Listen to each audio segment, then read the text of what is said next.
Saudara, sidang perdana kasus penganiayaan hingga menyebabkan kematian terhadap Prada Lucky Namo akan digelar di Pengadilan Militer Kupang, Nusa Tenggara Barat pada Senin besok.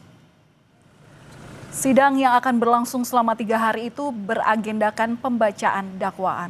Hari pertama pembacaan berkas perkara atas nama Letu Infanteri Ahmad Faisal, kemudian 17 terdakwa di hari Selasa dan 4 terdakwa lainnya di hari Rabu.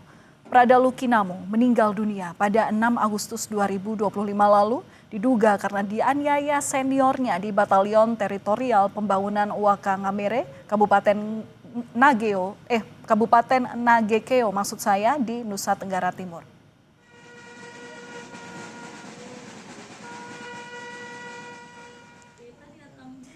Ibunda Prada Lucky, Sepriana Paulina Mirpe, mengaku telah menerima surat panggilan Pengadilan Militer Kupang dan akan dihadirkan sebagai saksi dalam persidangan tersebut.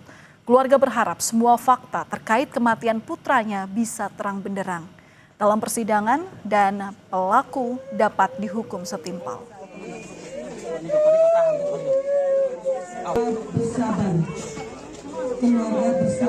Saya berharap, saya menggugah hati Bapak Hakim semuanya, mohon apabila mengambil keputusan, buatlah keputusan yang tepat agar almarhum anak saya bisa tenang dan kami orang tua juga bisa merasa puas.